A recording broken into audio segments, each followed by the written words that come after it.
Unemployment in the US is currently at 3.7%, among the lowest readings we've seen since the 1960s. This is despite the highest levels of inflation we've seen since the 1980s and one of the most aggressive central bank monetary tightening cycles in history. So with central banks fighting inflation with the most restrictive monetary policy stance since the 1980s, we can come up with an educated guess on how the labor market is likely to evolve from here, when we can actually expect the unemployment rate to rise in the US. And once it does begin rising, where and when can we expect the unemployment rate to peak? Welcome back to Game of Trades. If you enjoyed this video, don't forget to click on the like button down below. And if you are new here, make sure to subscribe to the channel. Now, without further ado, let's get right into it. Monetary policy is everything when it comes to the labor markets. The Federal Reserve that controls the federal funds rate has the power to create booms and busts in the economy by raising or lowering short-term interest rates. The best proxy for monetary policy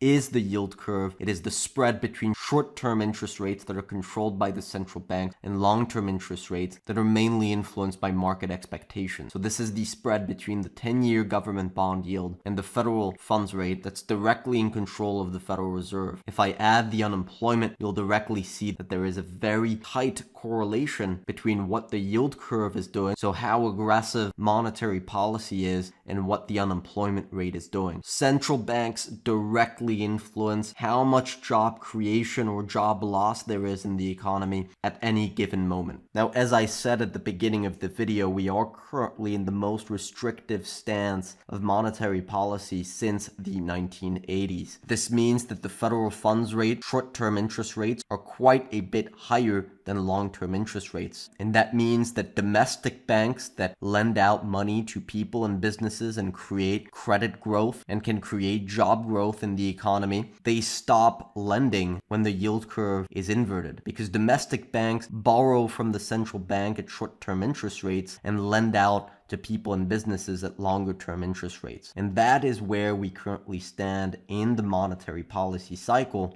But despite this, the unemployment rate remains at 3.7%, historically low, and we're not seeing real signs of momentum shifting in the labor market. So if you came to this video just to know when we can expect the unemployment rate to actually begin rising, here is the short answer. Since 1962, every episode where we've had a yield curve inversion like we have today, it takes around 12 months before the unemployment rate begins to rise. And between the 12 to 18-month mark, that is where you see unemployment begin to rise more substantially. By the way, this line right here, that's 2006, and while it was probably the slowest episode in terms of labor market weakening, it actually ended up being one of the worst episodes in terms of labor market weakening, around 2 years after the initial yield curve inversion that occurred in the summer of 2006. Now, for today's yield curve inversion, we use August of 2022 as the starting point, and currently we're at around the 9 to 10 month mark post yield curve inversion. So if the labor market responds in the exact same way as it did in all the yield curve inversions since 1962, we can expect that within the next 2 to 3 months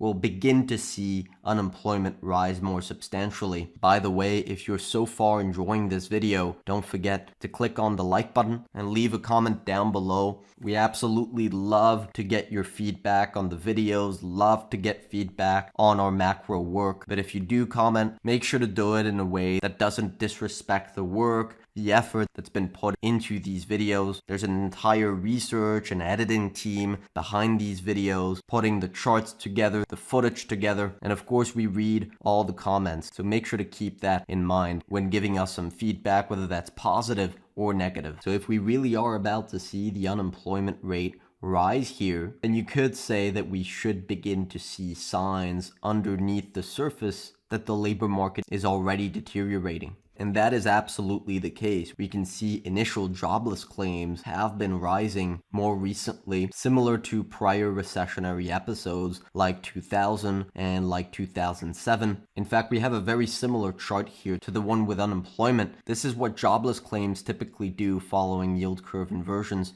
And you can see we are right on track relative to previous yield curve inversion episodes. So once you get the yield curve inversion, you typically begin to see initial jobless claims arise, and that's what's been happening. By the way, there's only a couple of days left to take advantage of our Father's Day deal. If you purchase one of our memberships, you will get 1 month completely for free and get access to everything that we provide on gameoftrades.net, how we are positioning our model portfolio for the tough macro environment that we're heading into, and stay up to date on all the investment opportunities that could be attractive in today's market environment. Just head on over to our website and click on the Get Free Month Now, and you'll automatically start the deal. Now, how bad is this going to get? If we're correct about saying that the unemployment rate is about to rise, how bad could it get, and how long could this environment actually last? And there's actually two answers to this. The first answer is very easy. It depends on how quickly monetary policy eases. So again, as a quick reminder, monetary policy is tight or restrictive when the yield curve is inverted, and monetary policy is very easy when the yield curve is very steep and around these levels.